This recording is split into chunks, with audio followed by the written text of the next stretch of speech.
Assalamualaikum warahmatullahi wabarakatuh. Kami dari kelompok 11 akan mempresentasikan tentang kekuasaan dan politik yang beranggotakan ada Ega Aska Ananta dengan NIM 2002010159, Melina Nur Afifa 2002010332, Kurniasi Setia Anindita 2002010348, dan saya sendiri Ica Sajida dengan NIM 2002010383.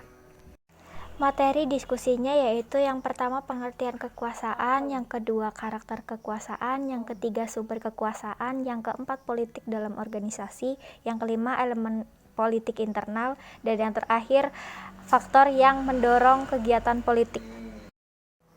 Yang pertama ada pengertian kekuasaan. Kekuasaan adalah kewenangan yang didapatkan oleh seseorang atau kelompok guna menjalankan kewenangan tersebut sesuai dengan kewenangan yang diberikan.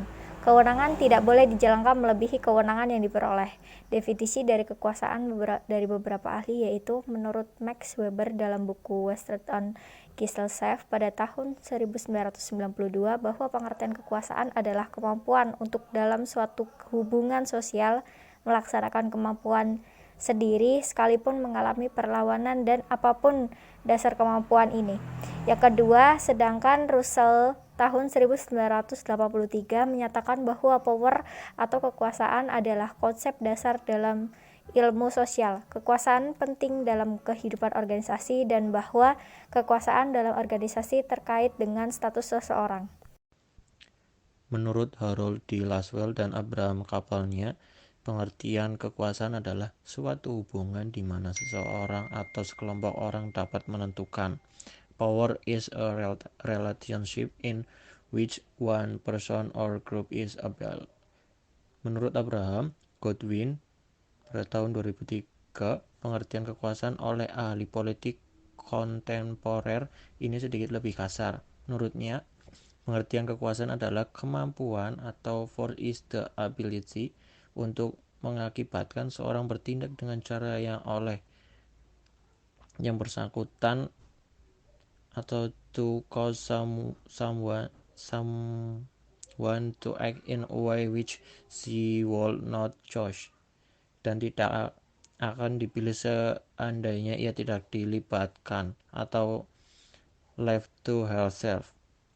Ricard pada tahun 1964 berpendapat bahwa perbedaan dalam kekuasaan benar-benar didasarkan pada perbedaan kausalitas atau sebab akibat. Kekuasaan adalah kemampuan untuk menggunakan pengaruh, sedangkan alasan adalah penggunaan pengaruh yang sebenarnya. Karakter kekuasaan. Karakter kekuasaan menurut Fairholm adalah kekuasaan bersifat sengaja karena meliputi kehendak, bukan sekedar tindak acak. Kekuasaan adalah alat atau instrumen. Ia adalah alat guna mencapai tujuan. Kekuasaan bersifat terbatas. Ia diukur dan diperbandingkan di aneka situasi atau dideteksi kemunculannya.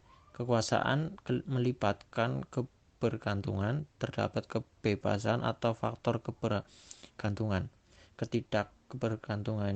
Kebergantungan yang melekat pada penggunaan kekuasaan. Kekuasaan adalah gagasan bertindak. Ia bersifat samar dan tidak selalu dimiliki. Kekuasaan ditentukan dalam istilah hasil. Hasil menentukan kekuasaan yang kita miliki. Kekuasaan bersifat situasional. Taktik kekuasaan tertentu efektif di suatu hubungan tertentu, bukan seluruh hubungan. Kekuasaan didasarkan pada oposisi atau perbedaan. Partai harus berbeda sebelum mereka bisa menggunakan kekuasaannya. Sumber kekuasaan. Taksonomi French and Raven juga diadopsi oleh Stephen P. Robbins bagi Robbins. Sumber kekuasaan dikategorikan ke dalam dua lokus, yaitu kekuasaan formal dan kekuasaan personal. Kekuasaan formal didasarkan posisi individu dalam organisasi. Kekuasaan formal juga bisa datang dari kemampuan seorang penjabat melakukan tindak koersif. Reward juga otoritas. Kekuasaan personal datang dari individu sendiri. Mereka tidak harus punya posisi formal untuk berkuasa. Orang-orang yang kompeten bekerja, kendati bukan manajer atau pimpinan, bisa berkuasa. Kekuasaan ini datang dari karakteristik unik mereka. Kekuatan formal didasarkan pada posisi individu dalam sebuah organisasi. Itu bisa datang dari kemampuan untuk memaksa atau memberi imbalan, atau dari otoritas formal.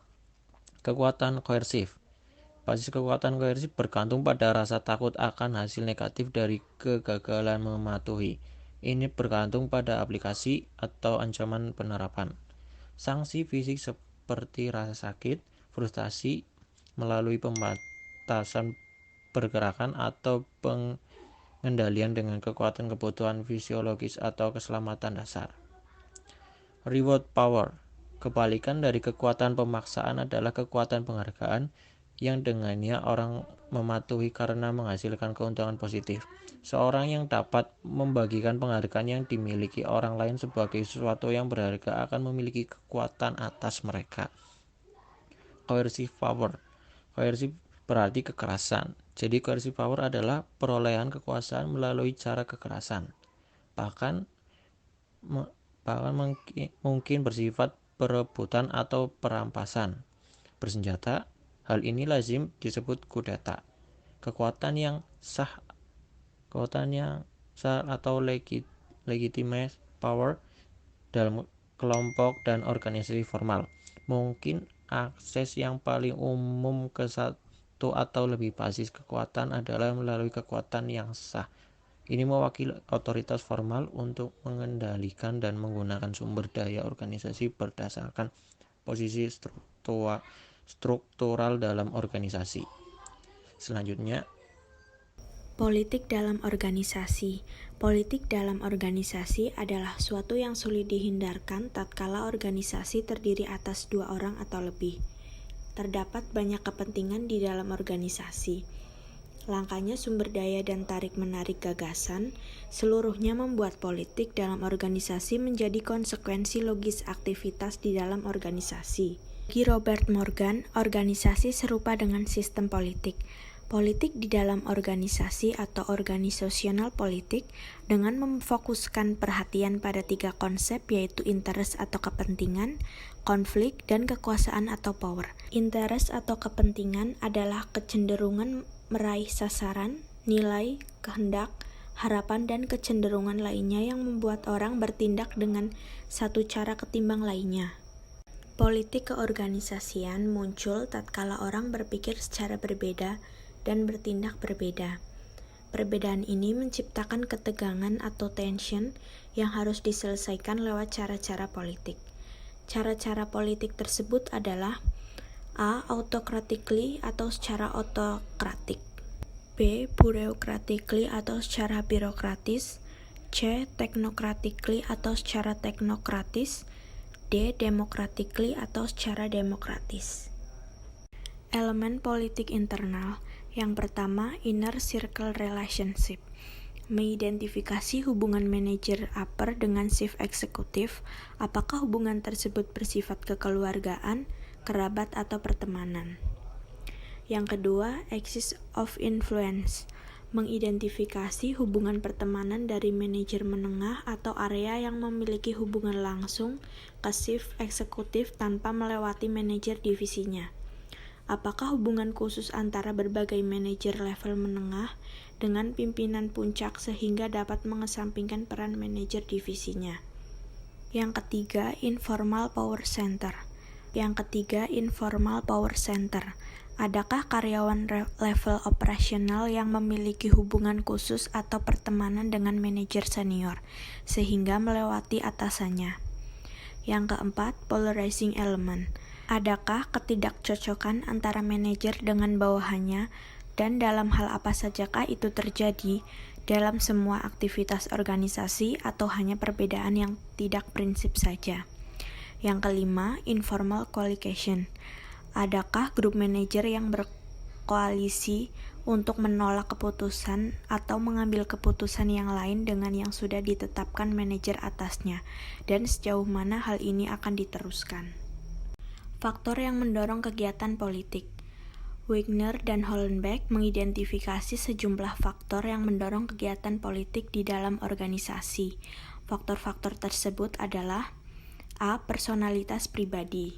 karakteristik kepribadian tertentu memungkinkan orang menunjukkan perilaku politik. Contohnya, orang yang punya kebutuhan kekuasaan yang tinggi, dalam istilah Charles, orang ini terdorong hasrat politik dari dalam dirinya sendiri, guna mencari pengaruh atas orang lain, yang juga memotivasinya untuk menggunakan kekuasaan demi hasil-hasil politik. Riset lain juga menunjukkan orang yang menunjukkan karakteristik Machiavellianisme cenderung mengendalikan orang lain lewat tindakan oportunistik dan perilaku yang manipulatif.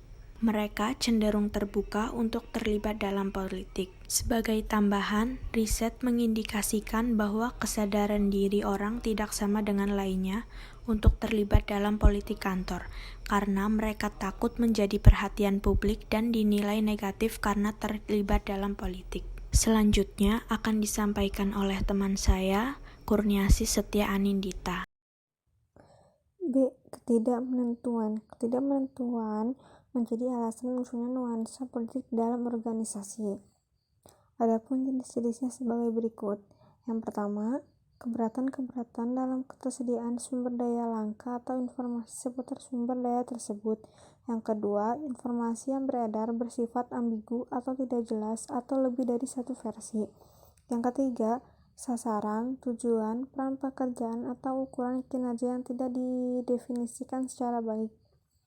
Yang keempat, ketidakjelasan peraturan mengenai hal-hal yang berkaitan dengan siapa yang harus buat keputusan, bagaimana keputusan dicapai, atau bila mana pembuatan keputusan harus dilakukan. Yang kelima, perubahan reorganisasi, realokasi anggaran, atau modifikasi prosedur dalam aneka bentuknya. Yang keenam, pihak yang menjadi gantungan atau tumpuan harapan atau backing individu atau kelompok memiliki pesaing atau musuh. C. Ukuran organisasi. Politicking lebih sering muncul pada organisasi skala besar ketimbang skala kecil. Adanya orang dalam jumlah besar cenderung menyembunyikan perilaku seseorang, memungkinkan mereka terlibat dalam politik tanpa takut diketahui atau konspirasi. D. Level hierarki. Politik juga kerap ditemukan dalam manajer tingkat atas. Karena kekuasaan yang dibutuhkan untuk terlibat dalam politik biasanya terkonsentrasi di antara para manajer tingkat atas tersebut. E. Heterogenitas anggota. Anggota dalam organisasi yang heterogen biasanya saling berbagi kepentingan dan nilai yang sedikit dan lebih laju mencari sesuatu yang berbeda. Dalam kondisi ini, proses-proses politik cenderung muncul di mana setiap anggota bersaing untuk memutuskan kepentingan siapa yang terpuaskan dan siapa yang tidak. F. Pentingnya keputusan. Keputusan yang sifatnya penting lebih memancing aktivitas politik organisasi ketimbang keputusan yang biasa-biasa saja. Ini diakibatkan sebuah keputusan penting punya dampak besar dalam menarik perhatian para anggota organisasi. Mungkin cukup sekian presentasi dari kelompok kami. Mohon maaf bila ada kesalahan.